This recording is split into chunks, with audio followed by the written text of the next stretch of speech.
Matahom nga kabuntagon mga kapaglaom, atong hisgutan nining adlaw, Hunyo 9, mao ang atong morning devotional nga naguluhan ang iyang kalinaw.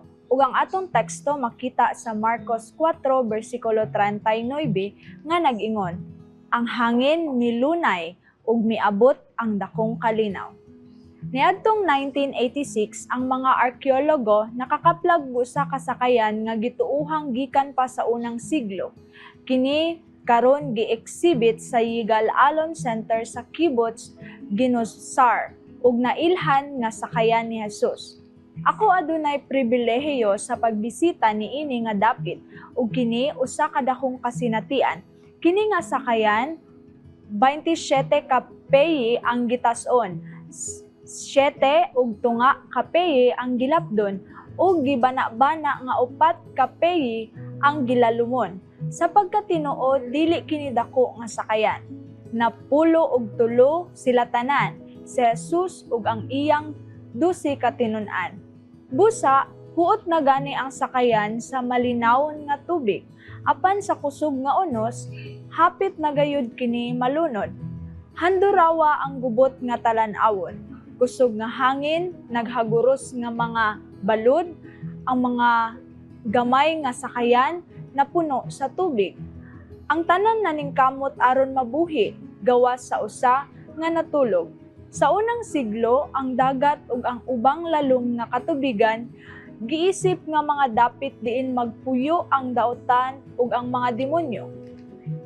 Busa alang sa mga tinun-an, kini dili lamang usa ka kusog nga bagyo, kini adunay lig-on nga mga kahulugan sa daotan, kini usa ka daotan nga bagyo sa labing tin-aw nga diwa sa pulong. Si Marcos lamang ang magsusulat sa ebanghelyo nga nagsulti kanato nga adunay ubang mga sakayan. Marcos 4 bersikulo 36 nga nakahiagom niini nga bagyo. Uban sa sakayan ni Jesus nga sa iyang mga tinun-an, nahitabo na ba kini kanimo? Ikaw maigo sa usa ka wala damha nga bagyo nga hilabihan kakusog nga nahibaloan nimo nga kinigikan sa yawa mismo ug ikaw gipailalom sa pag-atake. Ako nakaagi na. Sa sayong Kristohanong arte, usahay ang simbahan gihulagway nga usa ka sakayan nga adunay Jesus sa usa ka bagyo.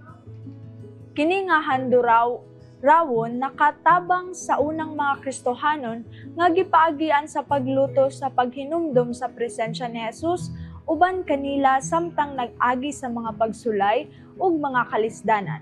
Ang milagro sa paghilalom sa dagat nagpahinumdom kanila sa mas dakong kamatuoran sa kaluwasan nga gipahinabo pinaagi sa makaluwas nga kamatayon ug pagkabanhaw ni Jesus.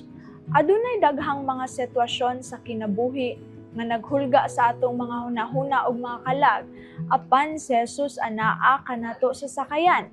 Ug siya nagmata ug iyang gibadlong ang hangin ug miingon siya sa lanaw, hilom hunong, ug ang hangin milunay ug miabot ang dakong kalinaw. Marcos 4:39. Kung ikaw anaa sa bagyo, pagkasad-an, kaulaw, paglutos, pagkawalay paglaom o kahadlok sa umalabot, hinumdumi nga si Jesus adunay gahom sa pagpahilom sa bagyo. Ang iyang kalinaw tinuod ug dali nga magamit. Jesus hatagi og kalinaw ang among mabalak-on nga mga hunahuna. Mag-ampo ta mga kapaglaom. Amahan nga balaan, salamat sa kalinaw nga imong gihatag bisan pa man sa mga kabalaka ug kasamok sa kinabuhi. Ikaw nasayod sa mga butang nga naghatag kanamo og kabugaton. Karong adlaw among itugyan kanimo ang tanan. Tagaay kami kalinaw sa among hunahuna ug kasing-kasing. Ug tabangi kami nga makakaplag og pahulay diha sa imong presensya. Hinaot nga ang imong kalinaw magpabilin kanamo ug makita sa among kinabuhi matag adlaw. Sa ngalan ni Jesus, Amen.